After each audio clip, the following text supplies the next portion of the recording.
Alors effectivement, aujourd'hui nous allons traiter d'une problématique qui est celle de l'entretien de la flamme, une problématique de fidélisation 2.0, toujours dans notre logique de digitalisation de la relation client.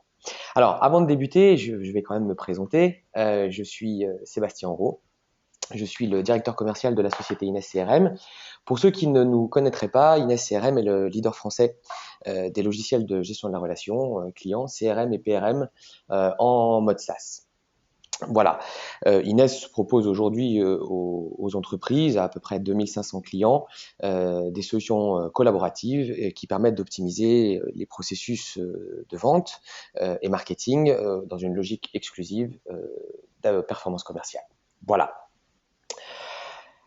Alors, la problématique du jour est orientée sur quelque chose dont on entend peu parler, mais qui contribue assez largement à la performance commerciale, qu'est la stratégie de fidélisation et notamment de rétention marketing. Ce qui est important, nous-mêmes nous le constatons tous les jours, c'est qu'aujourd'hui beaucoup de sociétés axent leur développement, ce qui est logique, sur de la conquête. Et la problématique de fidélisation client est souvent tournée autour de la satisfaction client produit et services. Alors, ce qui en soi est relativement logique, en tout cas dans les modèles que nous avons connus jusqu'à il y a quelques années, c'était ce qui avait de plus logique. Et puis maintenant, on se rend compte, puisque on a de plus en plus d'études qui sont liées à ce phénomène-là, que dans le cycle de vie d'un client, la logique produit et service intervient à un certain moment, et bien entendu aussi dans la durée, ce qui est logique. Mais vous verrez plus tard, puisqu'on en fait j'en ferai la démonstration aujourd'hui, que la dimension produit et service n'est pas exclusivement celle qui contribue à la fidélisation client. Voilà. Alors, la stratégie de rétention marketing, c'est assez simple. On a essayé de vous l'exprimer ici. Alors, on en parle de deux façons. Soit en taux de rétention, soit effectivement en taux d'attrition ou de churn. C'est un mot qui commence à être relativement répandu.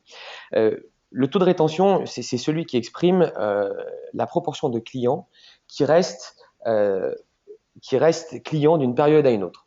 Alors, le taux de rétention, c'est clairement un indicateur de fidélité qui est extrêmement pointu et qui permet aujourd'hui de mesurer facilement l'impact et la rentabilité que peuvent avoir vos actions marketing auprès de votre cible client. Alors pour bien comprendre la distinction entre un taux de rétention et un taux d'attrition, je vous ai mis ici une petite illustration qui par définition définit qu'un taux de rétention de 95% correspond en définitive à un taux d'attrition de 5%. Alors je vous laisserai aujourd'hui vous-même vous faire l'appréciation de ces terminologies et de savoir si vous préférez parler en taux de rétention ou en taux d'attrition.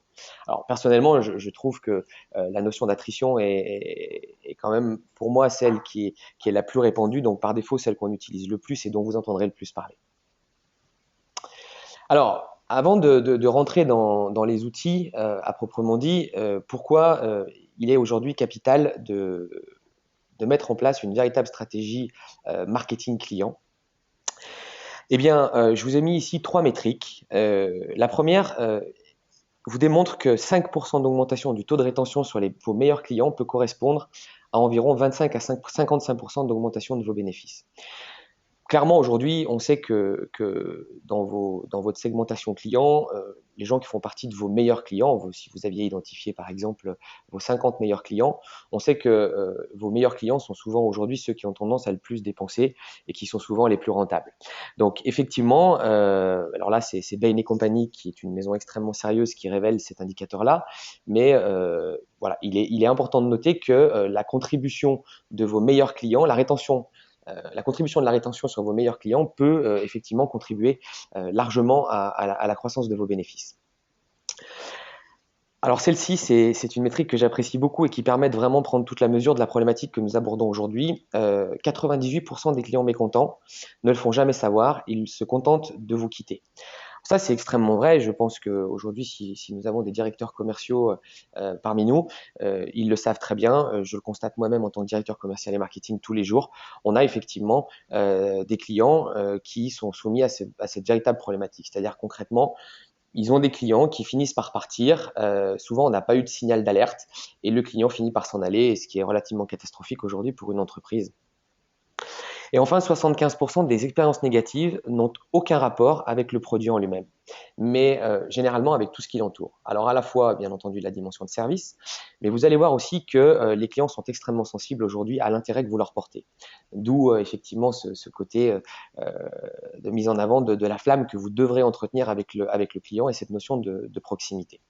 Alors, il est vrai que aujourd'hui, si on prend les moyens marketing et les supports marketing qui sont les plus appréciés et ceux qui ont en réalité le plus d'influence, on va voir que on a trois principales formes de publicité qui aujourd'hui influent de manière significative sur la relation client et notamment sur cette fameuse rétention ou attrition. La première forme de publicité est la recommandation. Donc concrètement, aujourd'hui, sur un échantillon de 100 personnes interviewées par la source Nielsen en 2013, 84% des gens se sont prononcés en disant que la recommandation était la première forme de publicité qui était aujourd'hui génératrice de business. La deuxième, elle nous surprendra peu, c'est celle du site internet officiel de l'entreprise. Et en troisième lieu, c'est toute la partie commentaires, opinions, etc. Donc notamment ce qu'on appelle aujourd'hui la e-réputation. Donc, peu d'entreprises encore ont tendance à s'occuper de leur e-réputation et au développement de la notion de recommandation. Et pourtant, c'est quelque chose de majeur. J'ai souvent tendance à dire aujourd'hui que vos clients sont devenus vos principaux commerciaux. C'est vrai qu'on a désormais, avec tout ce phénomène de digitalisation et d'expression sur la toile, la possibilité rapidement de faire savoir ce que l'on pense d'une société. Et aujourd'hui, notamment, si vous avez la chance de jouir d'opinions très positives, c'est quelque chose que vous devez mettre en avant et que vous devez exploiter. Voilà, parce que concrètement, c'est quelque chose qui aujourd'hui va vous permettre de développer la partie client. Donc, sur cette partie-là, il est important de noter que dans les bénéfices qu'on peut ressortir d'une stratégie de fidélisation 2.0, elle ne se limite pas exclusivement à la notion d'upsell ou cross-sell qu'on peut développer sur nos clients, mais aussi la capacité qu'a un client d'influencer un ou plusieurs prospects, ce qui correspond aussi aujourd'hui à un véritable levier de performance commerciale pour vos entreprises. Dans ce que je constate quotidiennement, souvent les gens ont du mal à évaluer ce que peut représenter, ou en tout cas ne se préoccupent pas de leur stratégie de fidélisation, clairement, même si aujourd'hui on parle tous de fidélisation au quotidien. Et c'est bien dommage parce que je vous invite à essayer de mesurer ce que la fidélisation, ne serait-ce qu'en attrition client, a pu vous coûter sur les 3 ou 4 dernières années. Et à mon avis, vous verrez rapidement que c'est quelque chose qui coûte très cher aux entreprises.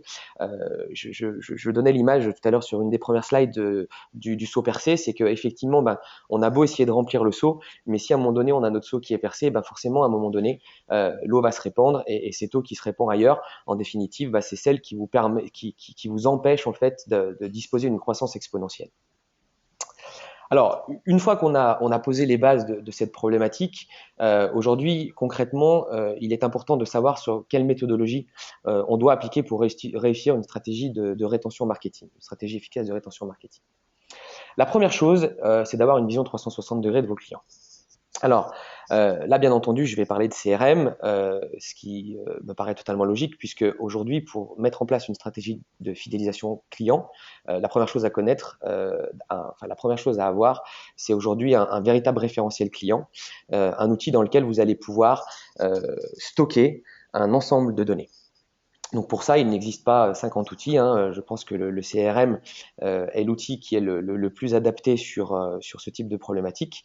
Et votre vision 360 degrés client, moi ce que je vous conseille, c'est de la construire sur 4 plans, que sont le plan d'abord, bien entendu, commercial.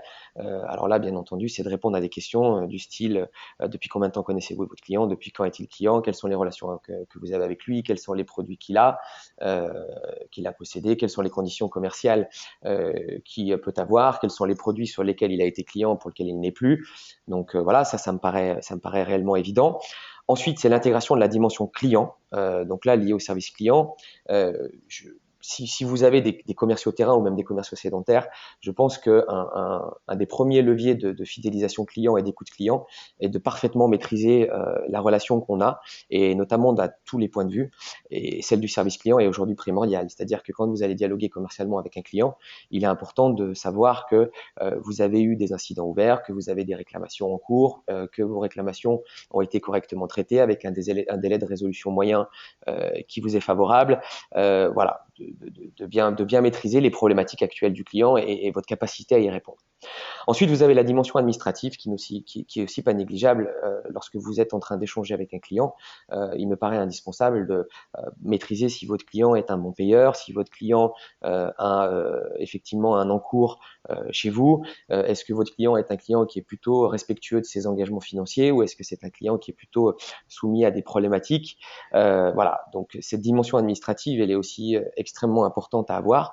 Et bien entendu, la vision marketing, puisque lorsque vous allez vouloir échanger avec un client, vous allez voir que pour faire notamment ce qu'on appelle aujourd'hui des stratégies de marketing prédictif, il est important de mesurer à quel point le client est réceptif à vos communications. Puisque dans une stratégie de fidélisation client, l'enjeu est d'être en capacité de communiquer efficacement et de façon maintenant extrêmement ciblée avec vos clients. Alors ça me permet d'introduire la slide suivante, puisque aujourd'hui, vous êtes souvent amené à faire de la segmentation prospect. Mais par définition, une segmentation prospect, elle peut s'appliquer aussi ou se dupliquer à une segmentation client. Alors, elle peut être à la fois différente en fonction de votre métier. Donc ça, c'est vraiment quelque chose qui se construit ad hoc. Je suis pas capable aujourd'hui de vous donner pour une stratégie entre guillemets industrialisée de définition de segment. Donc ça, c'est vraiment quelque chose que vous allez devoir concevoir individuellement. Mais l'enjeu, la première étape, c'est effectivement de définir une segmentation client. Donc concrètement, pour ça, il y a 3 étapes. La première est de définir des segments. La définition de segments, elle se fait principalement par les enjeux et les besoins que peuvent avoir une population de personas. Donc ce qu'on appelle des personas, ce sont des sociétés ou des individus. Ensuite, vous allez devoir, pour chacun de ces segments, définir un profil, un portrait robot. Savoir que tel segment, il est plutôt à tel niveau d'objectif, à tel niveau d'engagement financier, que ce segment-là, il doit disposer sur ma palette de produits de 4 à 5 produits, il doit être vu tant de fois par an, etc. Et ça, on va le construire sur la base d'un scoring. Alors, il existe différents types de scoring qui peuvent être aujourd'hui créés pour réaliser une véritable notion de segmentation client. Ces scorings sont principalement déterminés sur des démarches de scoring entre guillemets comportemental ou d'appétence produit, voilà, ou après de scoring client aussi, mais ce sont des notions qui ne sont pas toujours très simples à appréhender. Et là-dessus, si vous souhaitez demain rentrer dans ce phénomène de scoring client ou profilage client, vous allez devoir vous faire accompagner. Il existe aujourd'hui des sociétés qui maîtrisent ça très bien. Je pense à une société avec laquelle nous travaillons nous-mêmes qui s'appelle la société Lidl Marketing, qui est une société qui accompagne les entreprises à concevoir en fait ce qu'on appelle des data marts de données et en définir ensuite des scorings comportementaux, d'acquisition, éventuellement même d'attrition. Donc voilà. Et ensuite, ce que vous allez devoir faire, c'est associer chacun de vos clients à un profil. Donc une fois que vous avez fait ça, vous êtes en capacité désormais de construire une véritable stratégie client. Alors, pour faire ensuite une stratégie client, l'enjeu, c'est de rentrer dans une dimension de prédictif. C'est aujourd'hui ce qu'attendent vos clients.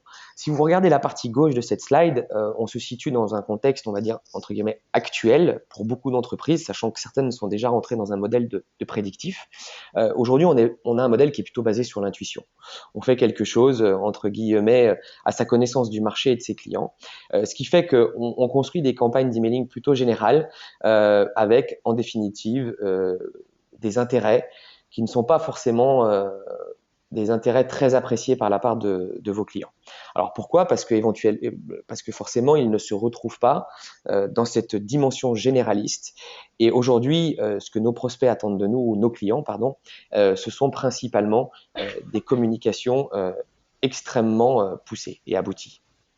Alors, pour ça, si vous avez une dimension de scoring, l'objectif, c'est véritablement d'adapter et de cibler vos communications de déterminer vos communications en fonction des niveaux d'appétence de produits ou de services que peuvent avoir vos clients.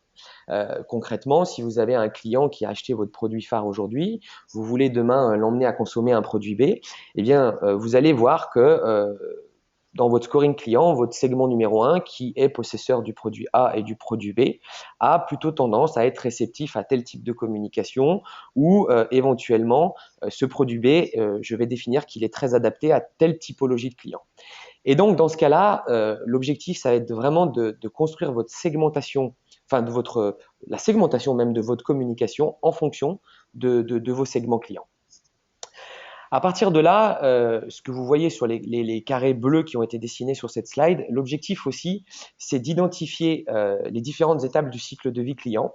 Donc, on va le voir sur une slide suivante, pour avoir bien entendu une communication à la fois adaptée au segment et aussi à l'étape du cycle de vie client, puisqu'on sait qu'au départ, il y a cette espèce de phénomène d'excitation qui fait que quelqu'un a signé, il est déployé dans le produit, c'est quelque chose qui plaît beaucoup. Généralement, on a beaucoup d'entrain et petit à petit, en fait, cette notion d'excitation va retomber et on va avoir cette sinusoïde d'effet de cycle de vie client qui va commencer à se dessiner et il va falloir que vous travaillez effectivement à chacune des étapes du cycle de vie pour faire en sorte que cette sinusoïde soit la plus atténuée possible.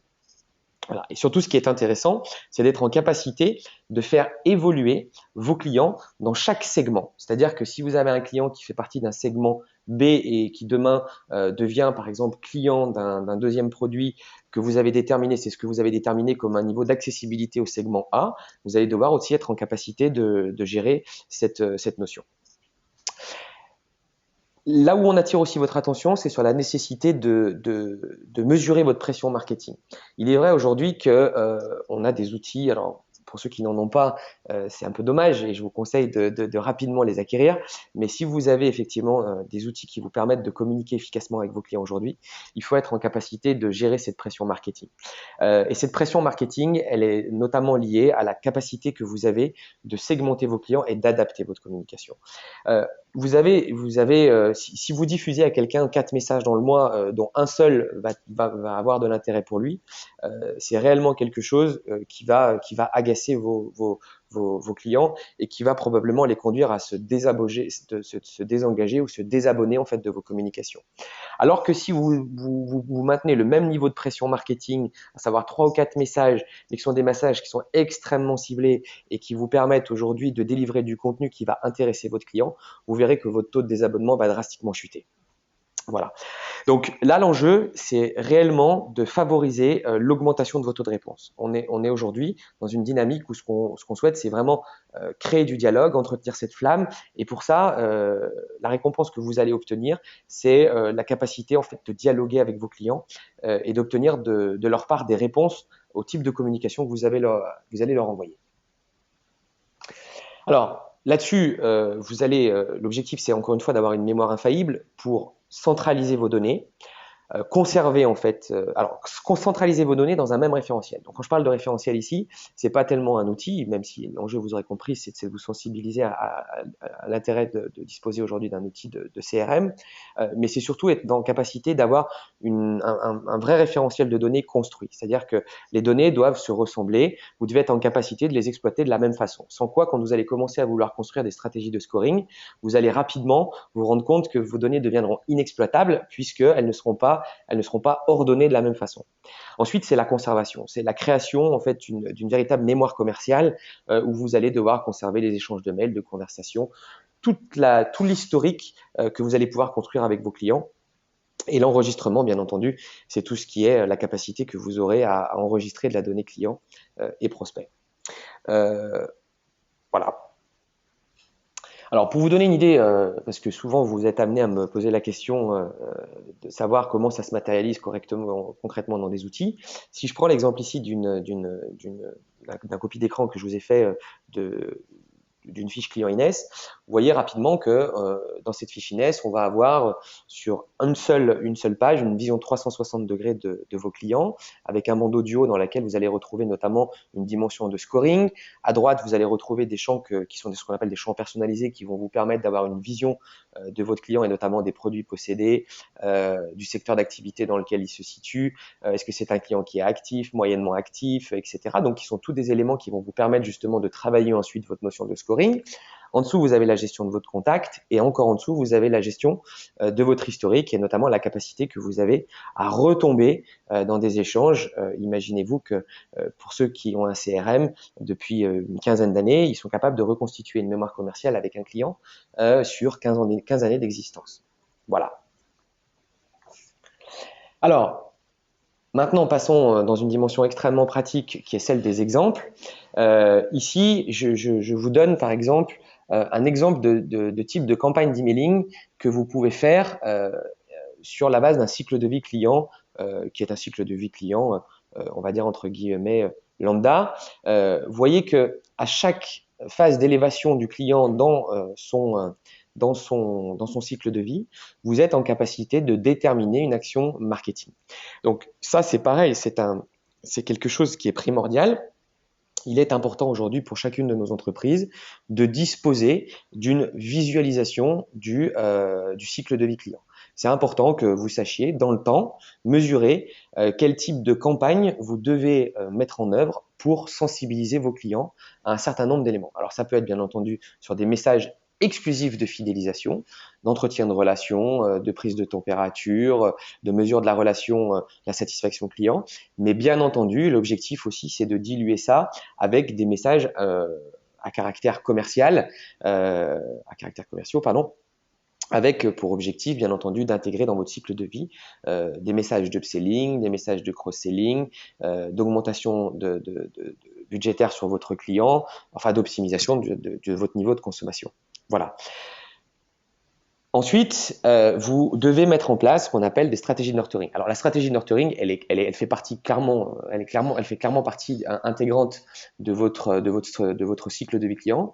On parle aujourd'hui de nurturing quand on souhaite mettre en place une stratégie qui va vous permettre de diffuser des messages réguliers avec pour objectif, encore une fois, de générer de la vente, mais aussi de générer de la relation au travers d'un certain nombre d'événements ou de communications.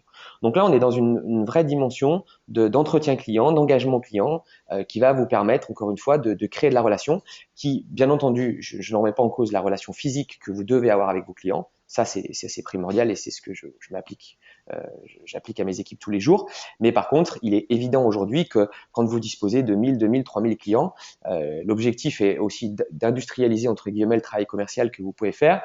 Et là, vraiment, l'enjeu, c'est d'être capable aujourd'hui de travailler votre fidélisation d'un point de vue strictement marketing.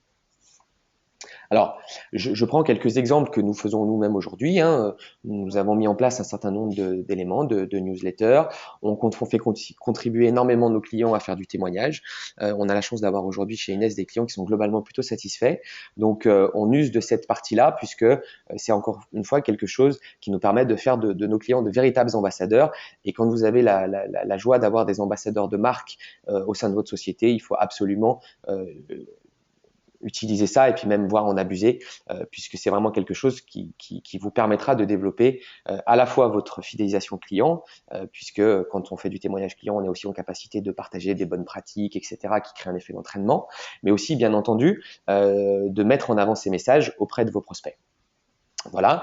Alors là, je vous donne quelques exemples de rendez-vous qu'on a fait, d'articles que nous publions, où nous essayons nous-mêmes de proposer à nos clients toutes les semaines des contenus riches qui leur permettent de mieux structurer leur performance commerciale, de mieux utiliser leur CRM, d'être vraiment au fait de ce qui se passe en termes de cycle de vente moderne, quels sont les nouveaux outils qu'il faut utiliser.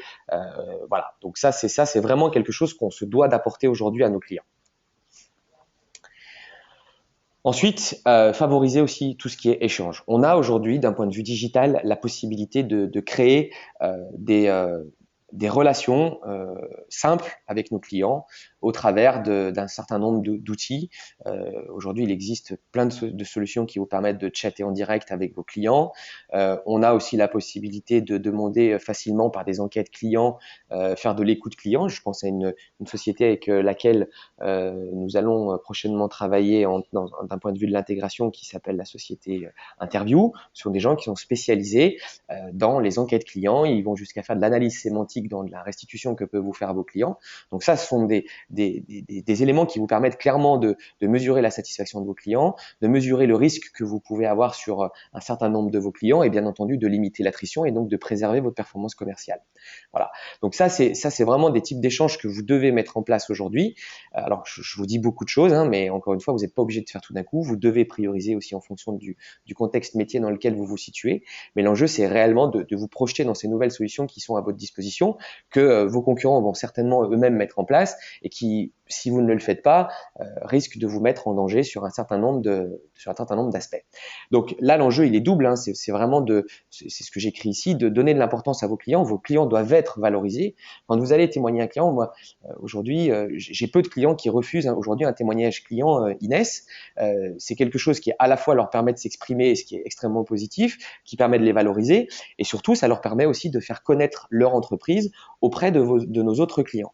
Donc ça, c'est quelque chose que vous devez offrir à vos clients, et c'est aussi, bien entendu, un véritable moyen d'enrichir vos données CRM et d'exploiter vos données CRM. Encore une fois, si je me positionne d'un point de vue strictement commercial, si demain je dois faire un rendez-vous chez un client, j'apprécierais de savoir si mon client est satisfait ou pas du travail que l'on fait avec lui et de la collaboration que nous avons. Ensuite, il existe des solutions très simples que vous connaissez déjà beaucoup, qui ont tendance, d'ailleurs, ce sont des solutions qui sont relativement anciennes, mais qui ont tendance à beaucoup se développer aujourd'hui.